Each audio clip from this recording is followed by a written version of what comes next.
Alléluia. J'aimerais maintenant que tu prépares ton cœur pour écouter la parole de Dieu. Ah, cette parole qui nous fera du bien ce matin. Cette parole que Dieu a préparée pour nous ce matin. J'aimerais que tu prépares ton cœur à l'écoute de la voix de ton papa. Oh, Ramacheke. Est-ce que quelqu'un peut préparer son cœur? Alléluia. Prépare ton cœur à écouter la parole de Dieu. Père, nous voulons t'écouter ce matin. Père, nous voulons t'écouter ce matin. Père, nous voulons t'écouter ce matin. Père, nous voulons t'écouter ce matin. Oh, Ramasotolobo Sheke. Ramasotolobo Sheke. Ramasotolobo Sheke. Tu envoies ta parole et ta parole guérit ce matin. Oui, envoie ta parole dans une grande dimension pour délivrer, pour restaurer. Alléluia. Merci pour ta parole ce matin. Merci pour ta parole ce matin. Merci pour ta parole, Jésus. Reçois l'honneur, reçois le gloire.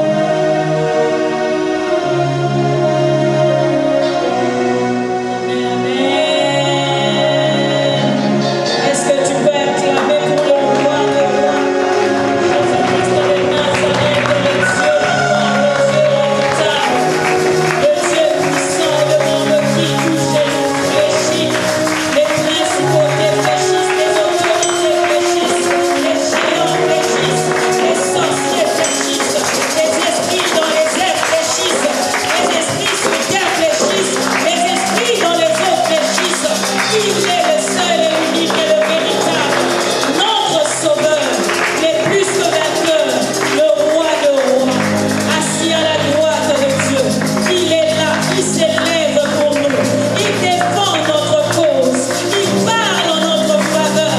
C'est lui, Jésus-Christ, que nous venons rencontrer en ce matin. Le Dieu vivant, le Dieu réel, le Dieu qui nous connaît et qui connaît notre histoire. Qu'il soit béni en ces instants, au travers de sa parole qui se manifeste puissamment dans la vie d'une femme ce matin. Il a dit, il va le faire. Par sa parole, il va le faire. Et nous lui faisons confiance. Parce qu'il ne trahit jamais, il ne ment jamais. Il n'est pas un homme pour mentir, ni un fils de l'homme pour se repentir de ses coutumes. Qu'il soit béni en ces instants. Amen. Amen, amen. On peut se rasseoir. Aujourd'hui, on va beaucoup prier. Au télémamine du Bouboni. Parce que le Seigneur veut que cela soit ainsi. Mais nous allons quand même partager beaucoup de versets bibliques. Une petite exhortation pour nous orienter dans la prière. Nous prenons nos Bibles dans Matthieu 4, versets 3 à 4, où nous avons tiré notre thème. Le thème, c'est « L'homme ne vivra pas de pain seulement, mais de toute parole qui sort de la bouche de l'Éternel. » Et pour le volume 1, c'est face à la réalité avant, pendant et après le mariage. Nous lisons au nom de Jésus. C'est Matthieu 4. Je m'excuse. Matthieu 4, versets 3 à 4. Je lis au nom du Seigneur. Le tentateur s'étant approché lui dit, « Si tu es le Fils de Dieu, ordonne que ces pierres deviennent de pain. » Jésus répondit, « Il est écrit, l'homme ne vivra pas de pain seulement, mais de toute parole qui sort de la bouche de Dieu. » C'est ça notre verset principal.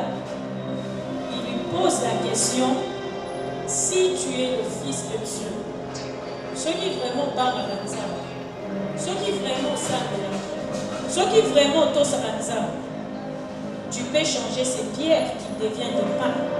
Et Jésus qui répond, l'homme ne vivra pas de pain seulement, mais de toute parole qui sort de la bouche de Dieu.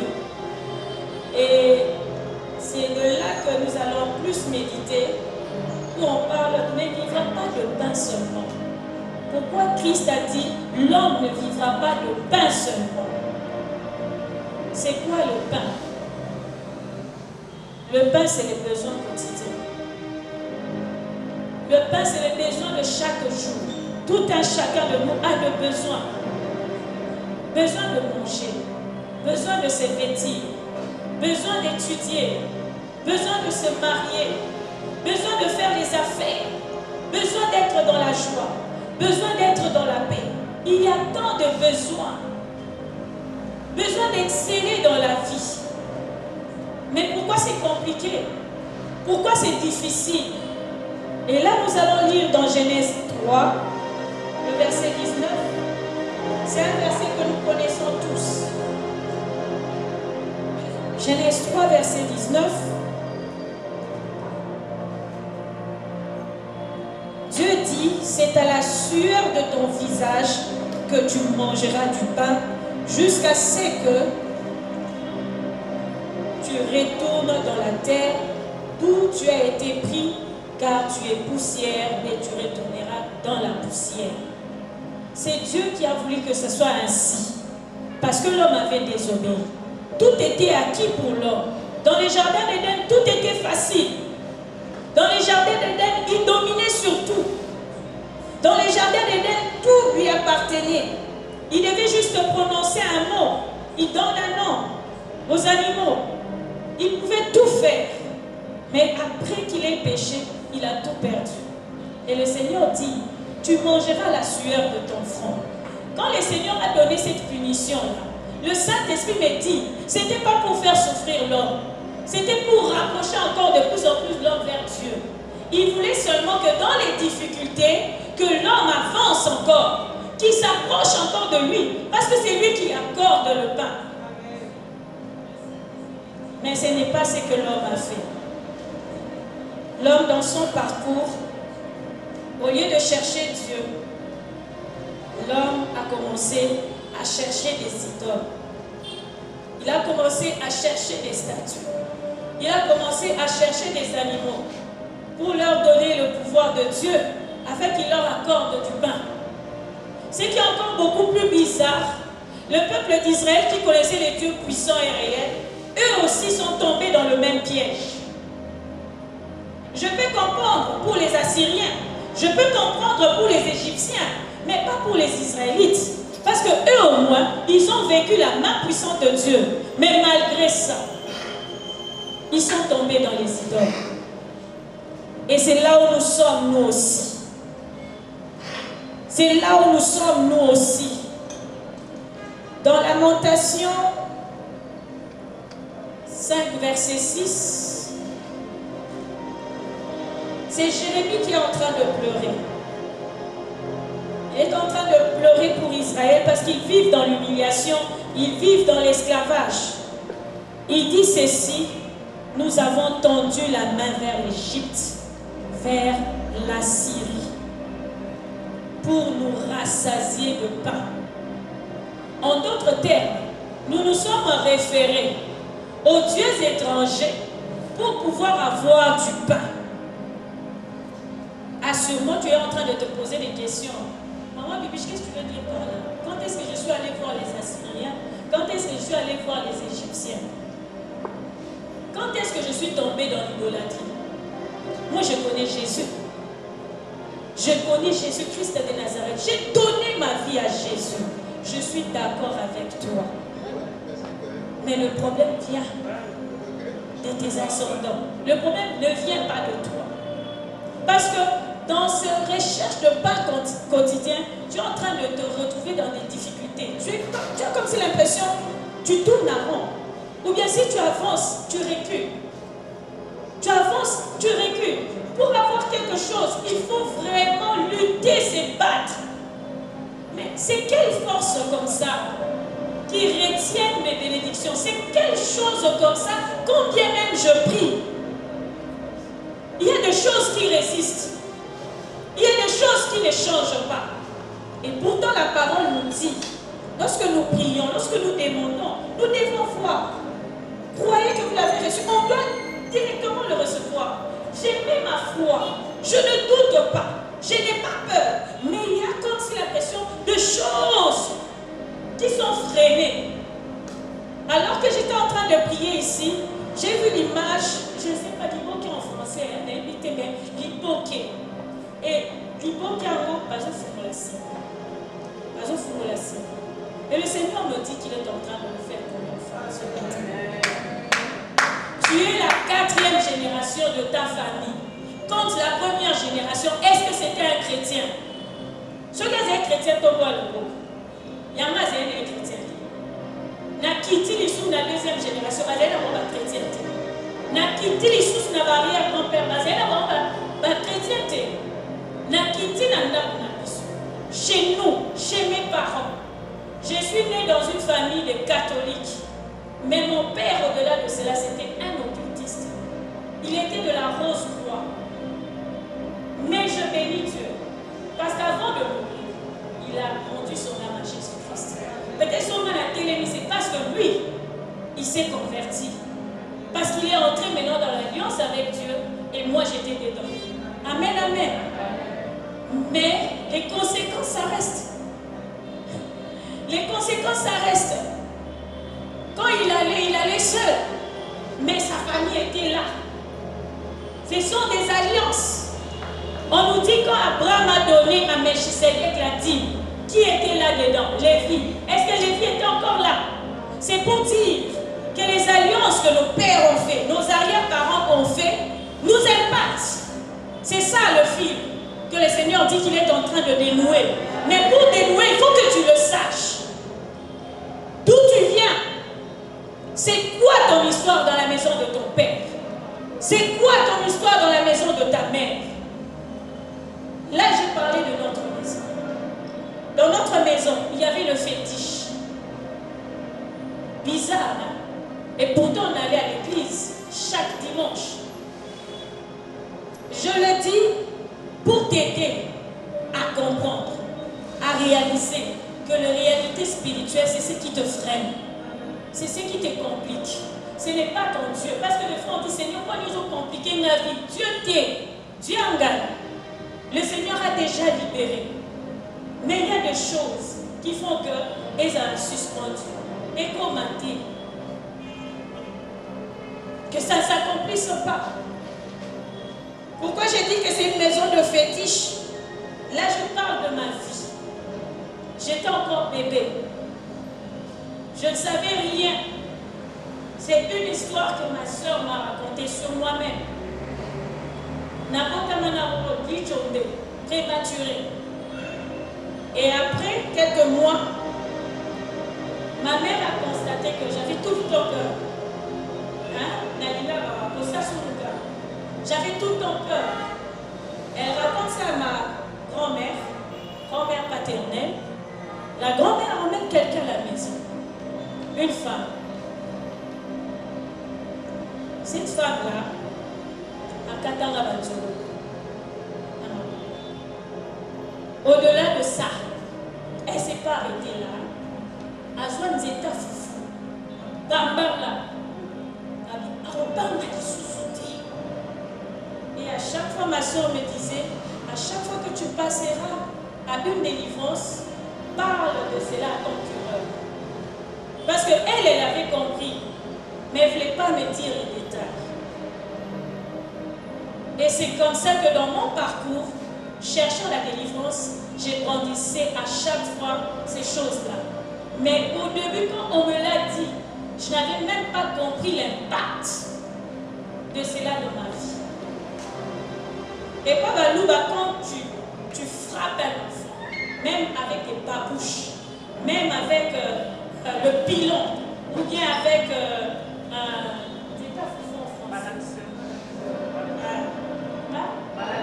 malaxeur, voilà. Le malaxeur. Quand tu frappes un enfant avec cela, tu le maudis.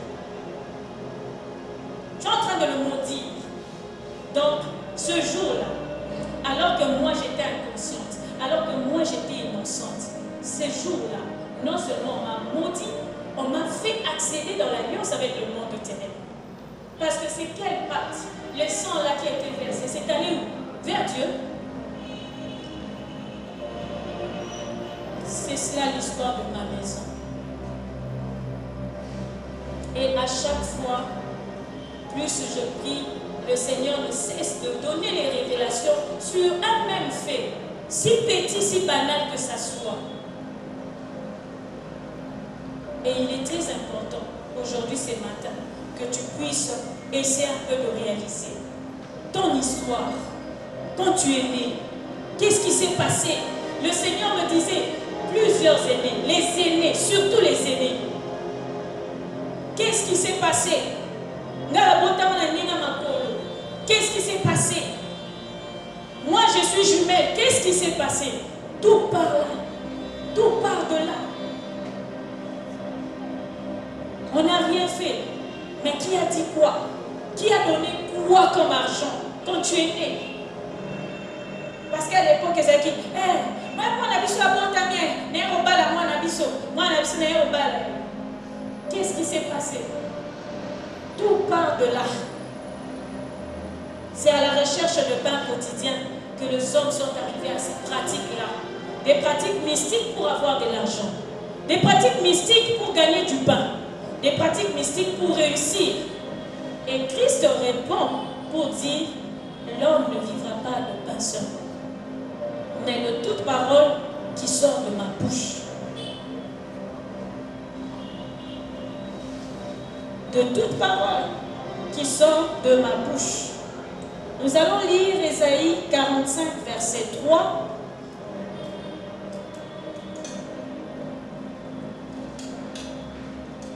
Ésaïe 45, verset 3.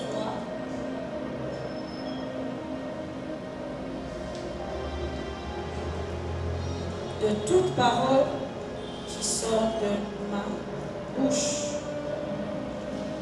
Ésaïe 45, verset 23.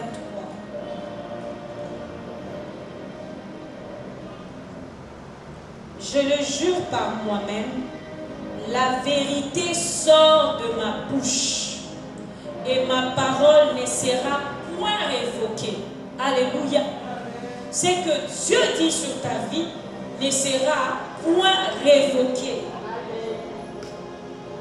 Tout genou fléchira devant moi, toute langue jurera par moi. Je t'ai fait voir toutes ces réalités spirituelles, non pas pour que tu aies peur, mais que tu puisses comprendre que c'est la parole de Dieu qui vient annuler. La parole de Dieu vient annuler toutes ces choses-là. Mais l'important est que tu puisses le comprendre. Ce qu'on y évite pour annuler dans les vides. Hein? C'est comme un cymbale retentissant. Tu vas faire du bruit pour rien. Tu vas déclarer des paroles sur des choses que tu ne connais pas. Le Seigneur attend que tu déclares des paroles sur les choses que tu connais, afin que cela ait de l'effet. Il dit encore dans Hébreux 4, verset 12. Là encore, on parle toujours de la parole. Hébreux 4, verset 12.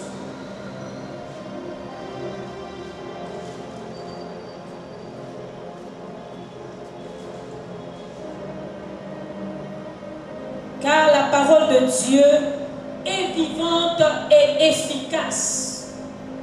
La parole de Dieu est vivante. Et ça, la bonne, ça communique la vie.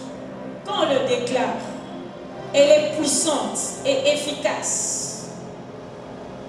Plus tranchante qu'une épée à double tranchant. À quelconque à deux tranchants. Dans certaines versions, on dit à double tranchant.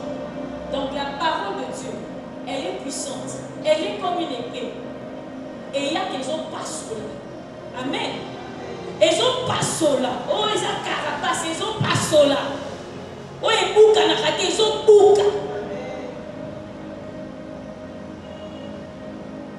Pénétrant jusqu'à partager l'âme et l'esprit, jointure et moelle.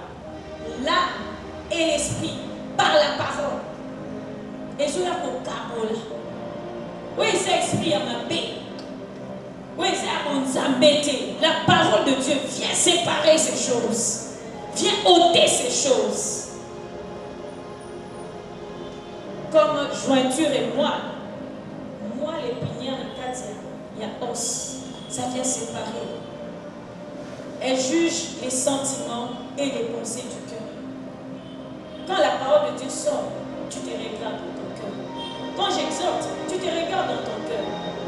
C'est un miroir, c'est un repère, c'est une référence. C'est ce qui nous aide à marcher. C'est ce qui nous aide à avancer. Alors vous me dites, pourquoi j'ai dit avant le mariage, pendant le mariage et après le mariage? C'est une des réalités que nous retrouvons, nous femmes, ici en ces lieux. En ces lieux, si nous avons des célibataires, en ces lieux, si nous avons des mariés, en ces lieux, si nous avons des divorcés, en ces lieux, nous avons des veuves. Toutes catégories de femmes, dans ces différentes catégories de réalité. Que nous dit la parole de Dieu? Pour toi qui vis avant le mariage, au-delà de toutes les réalités que tu rencontres par rapport à ta vie, au-delà de toutes les réalités spirituelles que tu rencontres par rapport à ta vie, j'aimerais dire à quelqu'un, tu n'as qu'à prendre cette parole. Seigneur, tu as dit, il n'est pas bon que l'homme soit seul. Je lui enverrai une aide semblable. Seigneur, je suis une aide semblable. Je cherche mon prétendant. Je ne sais où il est retenu. Mais toi, Seigneur, tu le vois. N'est-ce pas que tu as dit que tu es une aide semblable? Cette parole-là doit s'appliquer dans ta vie. Mais cette parole, jusque-là, ne s'applique pas parce qu'il y a des réclamations. Parce qu'il y a des réalités que tu ignores et que tu ne cherches même pas à découvrir. Je me suis même dit, nous les chrétiens, nous sommes devenus des paresseux. Non, c'est la carte en aïe. Quand Dieu dit, nous sommes plus que vainqueurs. Plus que vainqueurs, ou bien la vie, c'est un combat. Tu dois te battre. Paul dit, combattez le bon combat, tout en gardant la foi. C'est pour cela que je ne m'arrêterai pas à vous le dire. Tu dois combattre et ne pas t'arrêter jusqu'à ce que tu aies la victoire. Et quand tu auras la victoire sur ce point-là, sache-le qu'il y a encore un autre combat qui t'attend. Pour preuve, le peuple d'Israël sont entrés dans Canaan, mais ils ont eu à conquérir de part et d'autre. Et ainsi de suite, le Seigneur voudra marcher avec toi. Parce qu'il veut que tu gagnes ton pain avec lui. Que tu ne le gagnes pas seul. Que tu ne le gagnes pas dans le mystique. Que tu ne le gagnes pas dans l'occultisme. Que tu ne le gagnes pas dans le péché.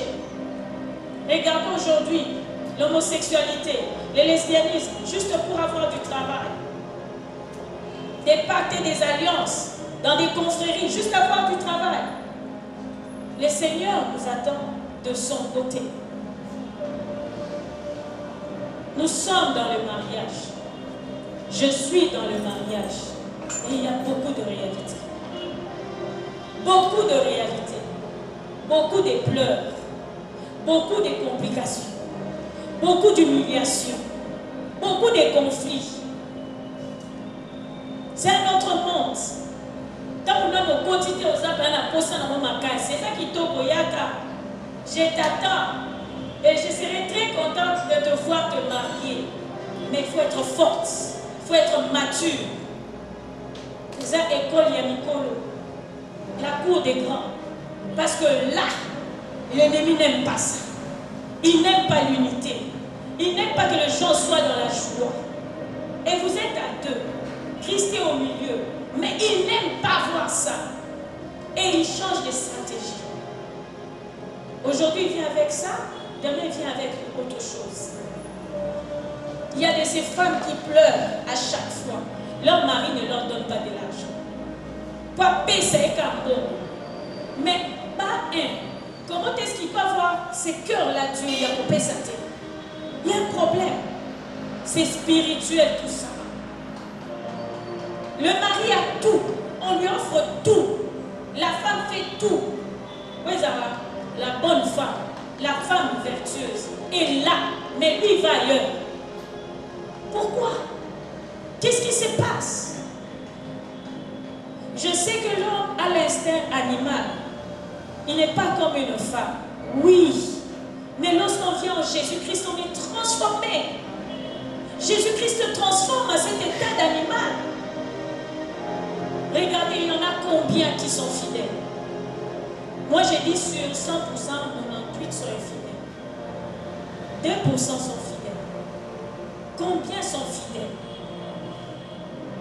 Mais cet état d'animal, tu peux le changer par ta prière. Dans la prière à intercession, maman, tu es un avec lui. C'est que tu déclares. Automatiquement, il est affecté. Tu as la parole de Dieu. Les deux deviendront une seule et même chair. Donc, c'est que tu déclares automatiquement, ça passe chez lui. Et ne t'arrête pas de prier pour ça. La parole de Dieu nous dit que le lit conjugal ne soit souillé de personne. Et que personne, que le lit conjugal soit honoré de tous. Exempté de toute souillure. Là, c'est toujours dans la Bible. Au lieu de pleurer, commence à déclarer. Seigneur, mon lit ne sera pas souillé parce que tu l'as dit. Commence à déclarer. Parce qu'il y a d'autres réalités encore attachées à cela.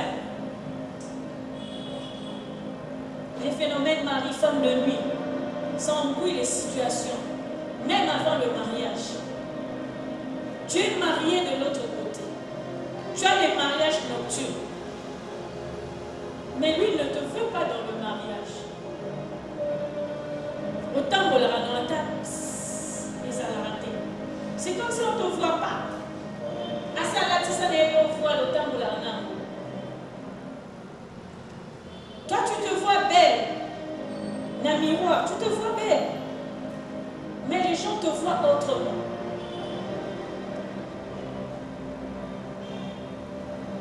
Phénomène mari et femme de nuit. Comment les démontrer dans la parole? Mais nous le vivons. J'ai eu à suivre un séminaire chez le pasteur du Galatia.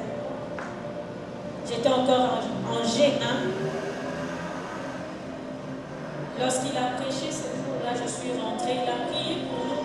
Je suis rentrée chez nous. C'est la première fois de ma vie de voir un homme venir chercher à s'accoupler avec moi. C'est ce jour-là que je compris que ça existe réellement. Mais il y a d'autres gens qui disent, démontrez-nous ça dans la Bible. Comme le monde évolue, il y a des choses aussi qui évoluent. Le diable aussi ne s'arrête pas de multiplier les stratégies. Mais c'est une histoire qu'on retrouve dans le livre de Jérusalem, la Bible de Jérusalem. Lorsque vous lisez Tobie, si certains d'entre vous connaissent l'histoire, Tobie est allé vers une femme. Cette femme-là, 7 fois elle s'est mariée, 7 fois les hommes étaient morts. Et quand Tobie est venu, il y avait l'ange qu'il a rencontré en cours de route, qui lui a donné une astuce qu'il devait faire de l'encens quand ils seront en union avec la femme. Parce que c'était quand ils étaient en union que les hommes mouraient automatiquement. Et les beaux-pères allaient toujours enterrer en cachette. Et lorsqu'il a mis l'encens, l'esprit en question, le mari de lui s'est manifesté et il est parti. Il n'a pas su tuer Tobie. C'est ça l'histoire. Mais ici, par rapport aux doctrines, il n'y a pas ce livre-là. Mais dans le livre de Jérusalem, il y a cette histoire-là. Et c'est une réalité qui empêche beaucoup de femmes d'accéder dans le mariage. Parce que tu peux en avoir même plusieurs. Comme aussi, tu peux avoir aussi des femmes de nuit. Ce n'est pas parce que tu es femme, tu ne peux pas avoir des femmes de nuit. Tu peux aussi avoir des femmes de nuit. Et ces gens-là, en connivence, peuvent décider, Yoko Tanabala. D'autres disent, Totika Kotana Nalibala,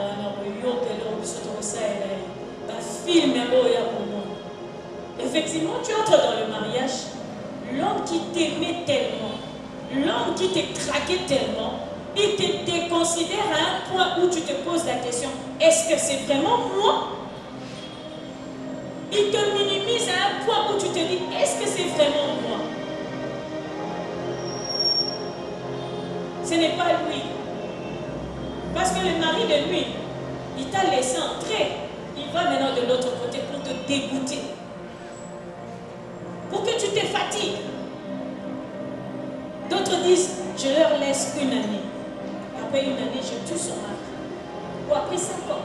Ou après 10 ans. Ou après 15 ans. Parce que jamais. Parce que Tali, à 45 ans, il va lâcher prise, il va partir. Ils ont déjà mis une limite. Et pour toi, tout semble aller. Jusqu'à un point où tu seras surpris. Phénomène mari de nuit et femme de nuit, c'est une réalité. Qui combat même la vie sexuelle dans le couple. La jouissance. Tu ne jouis plus. Tu as des douleurs. Tu ne comprends pas. J'ai trop mal. Tu as trop mal comment? Et pourtant, tu désires ton homme. Ton homme aussi te désire. Tout ça pour mettre le dégoût dans ce que Dieu a mis comme élément de jouissance, de consommation, de mariage. Certaines frigidités, certaines complications sexuelles, c'est seulement le fruit de mari, de nuit, de femme.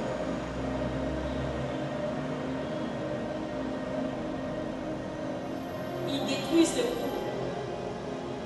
Ils ôtent les désirs. Ils créent même des infections vaginales, des infections urinaires, juste pour que la personne ne puisse pas jouir, ne puisse pas consommer. Parce que derrière ça, se cache un grand mystère de l'amour. Ah oui, derrière ça, dans le mariage, se cache un grand mystère de l'amour. Alors je vous exhorte de le faire régulièrement. Cette force-là qui te dit, ah, les gens ils souffrent, c'est pas toi, c'est lui. Réveille-toi. Amen, amen. Réveille-toi, c'est lui. Quand ça veut, tu dis, au gossi. Amen, amen. Il emmène aussi la sécheresse. Pour que tu ne supportes pas et que tu puisses partir. Il bloque les finances. Pour que tu puisses partir. Et je voyais l'image d'une femme avec son mari sur le lit. Mais Bazai, on y va l'aider. Bazai belé. Un lit rempli de gens.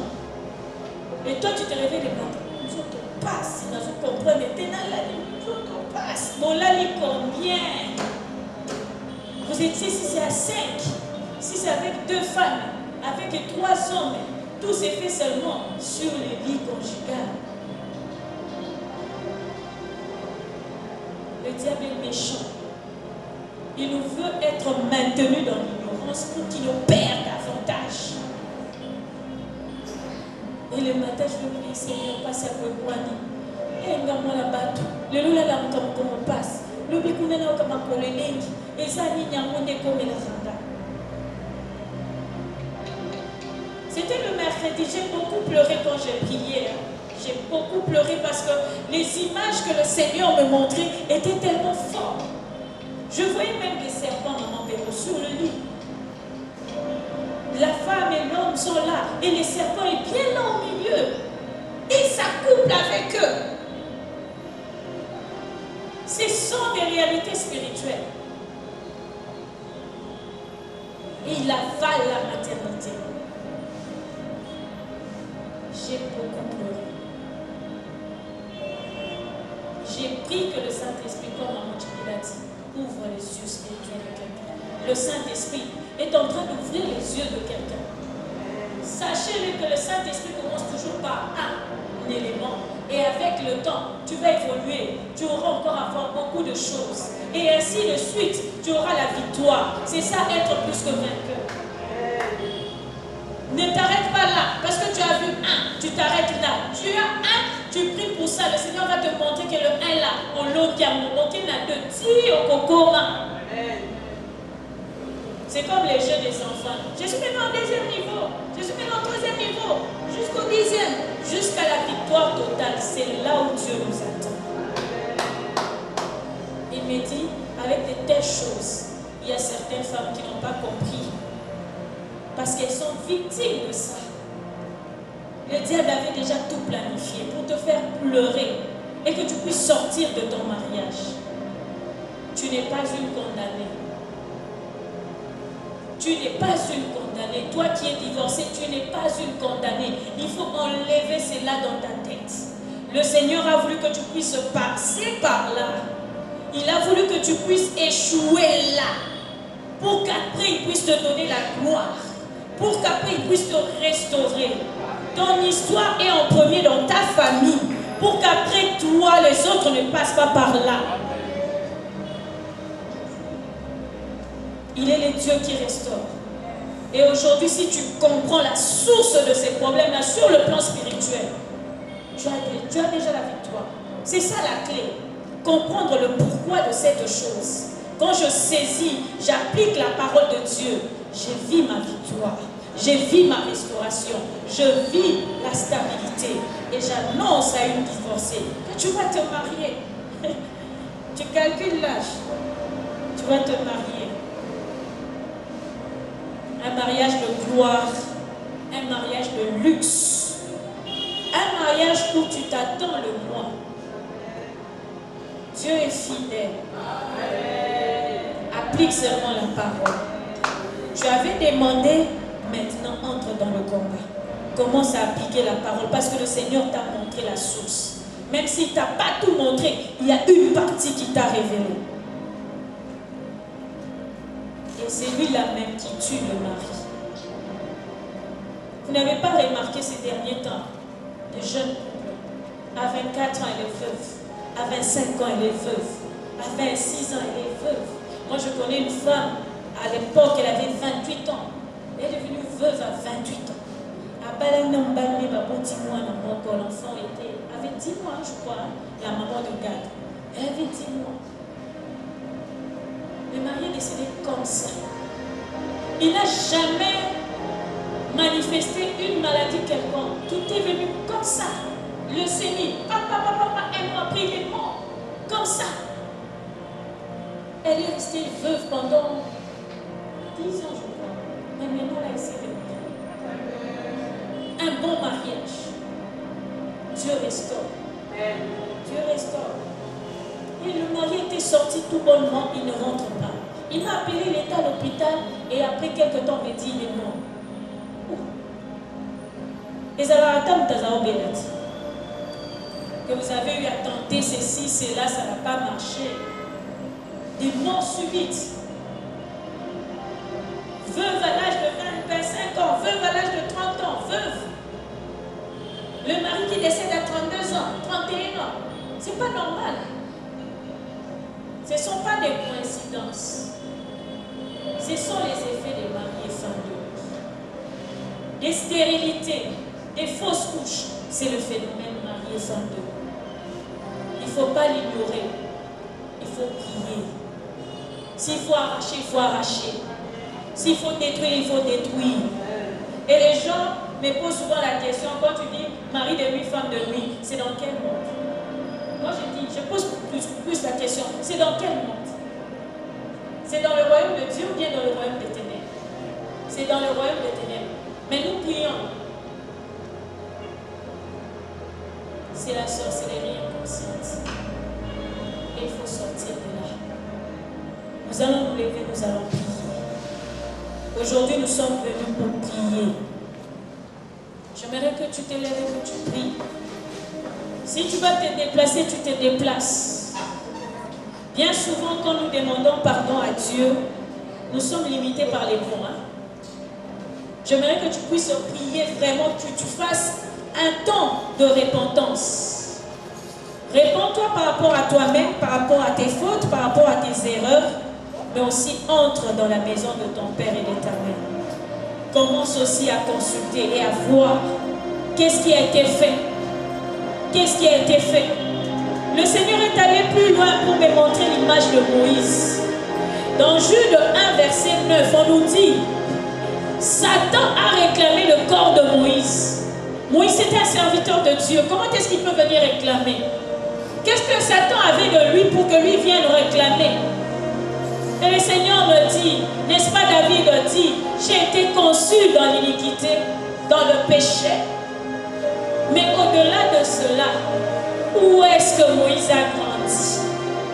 Chez les pharaons, le grand occultiste. Il a grandi là, dans les pratiques de là.